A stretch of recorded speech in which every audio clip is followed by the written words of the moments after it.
خدا باپ کے زندہ اور جلال کلام میں سے زندگی بھرا کلام، متی رسول کی انجیل اس کا 14 باب 1 سے 36 آیت مبارکہ تک۔ اس وقت چوتھائی ملک کے حاکم ہیرودیس نے یسوع کی شہرت سنی اور اپنے خادموں سے کہا کہ یہ یوحنا بپتسمہ دینے والا ہے، وہ مردوں میں سے جی اٹھا ہے، اس لیے اس سے یہ معجزے ظاہر ہوتے ہیں۔ کیونکہ ہیرودیس نے اپنے بھائی فلپس کی بیوی ہیرودیاس کے سبب سے یوحنا کو پکڑ کر باندھا اور قید خانے میں ڈال دیا تھا، کیونکہ یوحنا نے اس سے کہا تھا کہ اس کا رکھنا تجھے روا نہیں، اور وہ ہر چند اسے قتل کرنا چاہتا تھا، مگر عام لوگوں سے ڈرتا تھا کیونکہ وہ اسے نبی جانتے تھے۔ لیکن جب ہیرودیس کی سالگرہ ہوئی تو ہیرودیاس کی بیٹی نے محفل میں ناچ کر ہیرودیس کو خوش کیا۔ اس پر اس نے قسم کھا کر اس سے وعدہ کیا کہ جو کچھ تو مانگے گی تجھے دوں گا۔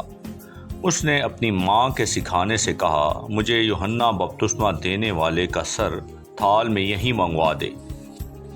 بادشاہ غمگین ہوا، مگر اپنی قسموں اور مہمانوں کے سبب سے اس نے حکم دیا کہ دے دیا جائے، اور آدمی بھیج کر قید خانے میں یوحنا کا سر کٹوا دیا، اور اس کا سر تھال میں لایا گیا اور لڑکی کو دے دیا گیا، اور وہ اسے اپنی ماں کے پاس لے گئی، اور اس کے شاگردوں نے آ کر لاش اٹھا لی اور اسے دفن کر دیا، اور جا کر یسوع کو خبر دی۔ جب یسوع نے یہ سنا تو وہاں سے کشتی پر الگ کسی ویران جگہ کو روانہ ہوا، اور لوگ یہ سن کر شہر شہر سے پیدل اس کے پیچھے گئے۔ اس نے اتر کر بڑی بھیڑ دیکھی اور اسے ان پر ترس آیا، اور اس نے ان کے بیماروں کو اچھا کر دیا۔ اور جب شام ہوئی تو شاگرد اس کے پاس آ کر کہنے لگے کہ جگہ ویران ہے اور وقت گزر گیا ہے، لوگوں کو رخصت کر دے تاکہ گاؤں میں جا کر اپنے لیے کھانا مول لیں۔ یسوع نے ان سے کہا، ان کا جانا ضرور نہیں، تم ہی ان کو کھانے کو دو۔ انہوں نے اس سے کہا کہ یہاں ہمارے پاس 5 روٹیاں اور 2 مچھلیوں کے سوا اور کچھ نہیں۔ اس نے کہا، وہ یہاں میرے پاس لے آؤ، اور اس نے لوگوں کو گھاس پر بیٹھنے کا حکم دیا۔ پھر اس نے وہ 5 روٹیاں اور 2 مچھلیاں لی، اور آسمان کی طرف دیکھ کر برکت دی، اور روٹیاں توڑ کر شاگردوں کو دی، اور شاگردوں نے لوگوں کو، اور سب کھا کر سیر ہو گئے۔ اور انہوں نے بچے ہوئے ٹکڑوں سے بھری ہوئی 12 ٹوکریاں اٹھائیں، اور کھانے والے عورتوں اور بچوں کے سوا 5000 مرد کے قریب تھے۔ اور اس نے فوراً شاگردوں کو مجبور کیا کہ کشتی میں سوار ہو کر اس سے پہلے پار چلے جائیں، جب تک وہ لوگوں کو رخصت کرے، اور لوگوں کو رخصت کر کے تنہا دعا کرنے کے لیے پہاڑ پر چڑھ گیا۔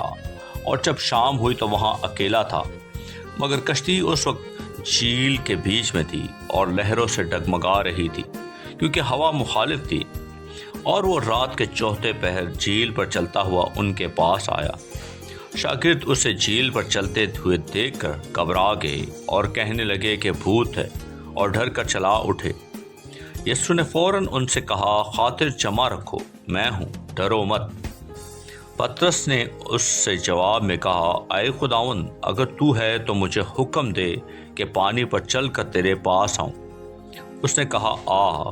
پطرس کشتی سے اتر کر یسوع کے پاس جانے کے لیے پانی پر چلنے لگا، مگر جب ہوا دیکھی تو ڈر گیا، اور جب ڈوبنے لگا تو چلا کر کہا، اے خداوند، مجھے بچا۔ یسوع نے فوراً ہاتھ بڑھا کر اسے پکڑ لیا، اور اس سے کہا، اے کم اعتقاد، تو نے کیوں شک کیا؟ اور جب وہ کشتی پر چڑھ آئے تو ہوا تھم گئی، اور جو کشتی پر تھے انہوں نے اسے سجدہ کر کے کہا، یقیناً تو خدا کا بیٹا ہے۔ وہ پار جا کر گنستر کے علاقے میں پہنچے، اور وہاں کے لوگوں نے اسے پہچان کر اس سارے گرد و نواح میں خبر بھیجی، اور سب بیماروں کو اس کے پاس لائے، اور وہ اس کی منت کرنے لگے کہ اس کی پوشاک کا کنارہ ہی چھو لیں، اور جتنوں نے چھوا وہ اچھے ہو گئے۔